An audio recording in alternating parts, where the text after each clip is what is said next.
Now I was saying to you, what would you do with the family ashes when you come to the end, shuffle off the mortal coil?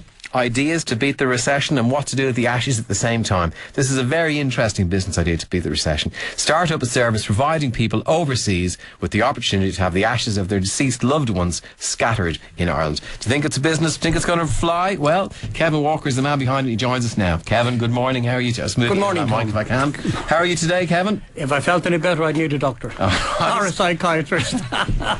It doesn't really sound like a business idea, convincing people to have their ashes scattered here. Well, think of the expense of a funeral.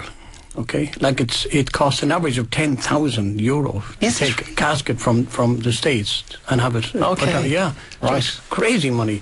So I mean, I've been doing it for a couple of years for people, and helping them out as an ex-publican. Jim will fix it. Right. And a friend of mine rang me. I was in the property business and got into the property business, and a friend of mine rang me one day and he said, I've got a relation who wants their ashes brought back to Ireland. And for the life of me, I don't know how it came out of my mouth, but I said, yeah, that's no problem. It's going to cost a few bob. And he said, no problem. The family are putting a few quid together. Yeah. And, I said, great. Put down the phone. I'll ring you back. Put down the phone. And I said, what have I got here? I got something different. Yeah. So, rang a friend of mine, told him, got a good idea, meet you for lunch, put it past them, right, okay, and I said, I need somebody to come in and help me put this thing together. He said, I know a girl that spent most of her life in the States, very, very good, Mary Bates. Mary rang me, came down, met the girl, spent about 4 months putting it together. We only had one row, it lasted 4 months. Okay. And we produced yourfinaljourney.com.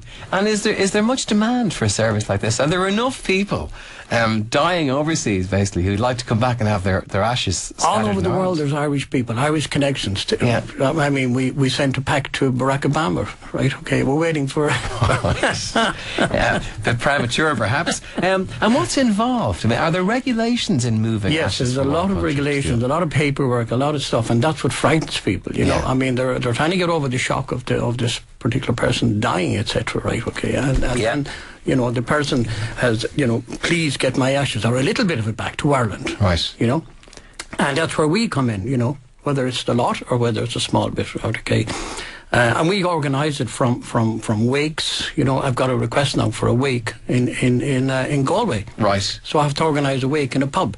So the person who's passed away, a bit of them, I presume, will be kept with their relatives in America. Say they're in America. But a large chunk then. How does somebody collect it? Is it put in the post or? No, it's really complicated to get it over. Like if I told you how it was done, I'd have to kill you. All right, yeah. This is your trade secret. Okay, but at some point the family have to trust that their loved one is going to be on an airplane coming across the Atlantic and is in safe hands. A very, very safe hand. It's all hand to hand. Right. They wouldn't come with them now, only in certain circumstances. Well, up to recently you could take the ashes with you, but it was expensive. Plus the fact getting through airports with scanners, etc. Right? Yeah. Okay. And a lot of airports wouldn't say, "Sorry, you can't take that on board." No, it looks like a dodgy substance, doesn't it? It could be anything in there. Really. It could be anything at all. I mean, All right. So then you get them over here, and at that point they have to kind of trust you to go to their favourite place, is it? Yes. Well, we'd ask them, give or take, where do you think you were from? Okay, and if we're from Cork or our census, we'll go into census 1901, 1911, and try and Google and see what we can come up with. All right. In a lot of cases, we will find an area where they come from. So you'll bring them back to pretty close to where the whole thing started off and from. We'll go down and we'll take some photographs and a video, put it on a DVD, we'll take a GPS coordinates, send it back to the family. They can see, and in 100 years' time, some relations say, I want to see where Uncle Johnny lived, or something. So where do you scatter it exactly now? I mean, look for a bit of a field. Do you have to get permission from someone to scatter it? No, there's no legislation in Ireland where one can scatter it, okay? All right. So, there's no problem. Do you have to creep in under cover of darkness? Or do you No, we do it in the evening time, right, when it's quiet. Yeah. If there's a family, great. We go along and meet the family and we do that. And, I have a friend down in Eden Derry, Danny Slevin, who is a very good songwriter, by the way. All right, and he great. does poems for him, poetry and etc. You know, great guy. And we go along, and I bring a few people with me, you know. And sometimes there's a bit of a laugh. And so, you know, Sounds. I mean, seriously, there is a laugh. Yeah. Like, I mean, one particular, I'll tell you in a second about down in Kerry. But we'll go along and we'll sing a few songs, you know. Right. Maybe find out have they got a favourite song, etc. Yeah, you're really looking after Yeah. them. Like a couple of weeks ago, there was a lady, and she just loved one particular song. And I couldn't get anybody to sing it. So I said, I better learn the words of this. What was the thing, song? right? Well, like, Yeah, please. when you're down and all your troubles, but when trouble comes, oh golly, I'm lost now, aren't I? You don't know your lovely voice. I'll come back to that in a second. Right. Gather your This is thoughts. new to me, I'm guys. not letting you out here until you No, sing that this song. is new to I'll me. be honest with you. Yeah, now. that's fine. But Ted, there was a story about somebody, a family in Listowel. Is this that family or? No, we're a lady who died in Boston, right? Okay, Mrs. Murphy, and the family remember coming from somewhere in Kerry, right? Yeah. And she was in Listowel on holidays many years ago, and she wanted her ashes scattered down in Listowel, right, somewhere over a little bridge somewhere. So I googled, you know, a couple of bridges around Listowel, and I found a place. So I got a few people together in the evening time, and we went down, and we were standing on this bridge, waiting to do a little ceremony, you see, right? And next thing, there was a man came up on a bicycle, and he said, "How are you going?" I looked around and said, "Fine, you know.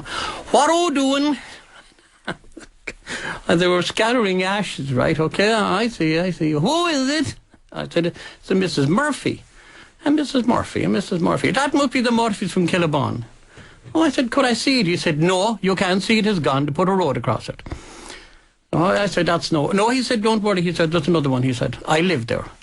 So we followed him up the road in a car. He said, don't drive over me in the big car. Right. So we went up the road and down a little boreen. So I looked in the mirror and I said, oh my God, there was a line of cars behind us, right? A funeral, of course. Right. Down this little boreen, down a boreen, right? Over a little bridge. I said, stop, guys, this is The it. cars, were they just following you? They realised what was going on? No, but the guy in the bicycle was out in the middle of the road, so nobody could get out. Right. Okay, There so was a an funeral was road. developing whether Yeah. people realised it or not. And of course, the laughing started then, you know, Right. the usual thing, you know. And we went down this little boreen. So I looked, and there was a couple of cars following. So I had to get out of the car and say, sorry, you know, it's not a funeral. We're going to scatter in ashes. Can we come along? I said, okay, more the merrier. So as we came up to this little farm cottage, right? So there's a little bridge. So I said, we got it. Right. So we got out of the car and he was right. Took out and did a little ceremony and usual thing and he was right. So the other people reversed back up the lane and went off, and he comes out and he said, would you like a cup of tea? And of course my friend said, please, no, please, no. Yeah. So we went into the house. Please, no. So we went into the It house. was unbelievable, Tom. It was unbelievable. There were two cats on the table and a greyhound in the corner. Right. And he put on a saucepan of water and put tea bags into it and boiled it up. Got 4 mugs, threw out what was inside in the mugs and poured out the tea. And we had a lovely refined lady with us in a white suit and white shoes. Now she was had to get out of the car in the muck. Amazing. It was absolutely right. They were going to kill me. I could see myself. That's, you have to say, as a homecoming goes, that's pretty much exactly what they wanted, Yeah, isn't it? but I asked him, I said, what's your name? He said, Seamus Murphy. I said, are you sure you're no relation to... Yeah. Not at all. None of my gang ever went to Boston. It expired one afterwards, right? Yeah. It was his great-grandfather's brother. Really? Yeah. It's great. So there was a connection with the thing. Well, so she really is home. I mean, looked after She by was her own. home. But she had to be looking down with the whole of heaven. Right, Thinking. at this going on. Yeah, look at this. If I could give Priceless. these guys a reference, I would. Priceless. I mean, you know, there's a funny side to the whole thing as well. Did I hear that there's loads of demand for your services from India? Yes, we have a good lot of inquiries from India, right? Okay. I didn't know there was much of an Irish community in India. Yeah, there is quite a lot in all over the world. I mean, every corner of the world is Irish. You know, I mean, you know, it's. We left this place. Let's face it. We moved sideways there 100 years ago. Whoever taught Barack Obama like you? Yeah, exactly. A bit of Irish. So how's business going? Business was very slow to start off, Tom. We're doing well now. We're tipping away there, right? Okay. A couple of months ago, I got a business plan done up, and I went into the bank. I should have laughed me out of it, right? Right. Okay. I said, look at lads, it's not so long ago there was two guys went into a bank in New York, right? Okay, and they ran them as well, and now they own Google. You think you could be the next Google, Kevin? See where that one went. Now you sang a little bit there, and it was very. Have you recovered? Oh, absolutely. Take it away, Kevin, please. When I'm down and all my thoughts are weary, when trouble comes and my heart burdens be, I am still and waiting in the silence until you come and stay a while with me. You raised me up so I could stand on mountains. You raised me up to more than I can be. I am strong when I am on your shoulders. You raise me up to more than I can be. Absolutely beautiful. Where would you get it? Absolutely beautiful. Kevin Walker there from Your Final Journey, and if you want your ashes scattered in Ireland, if you're living abroad, he's the man to talk it's to. www.yourfinaljourney.com. That's Right. www.walker and Walker. God bless all. God bless. Kevin, lovely talking. Thanks very much for joining us.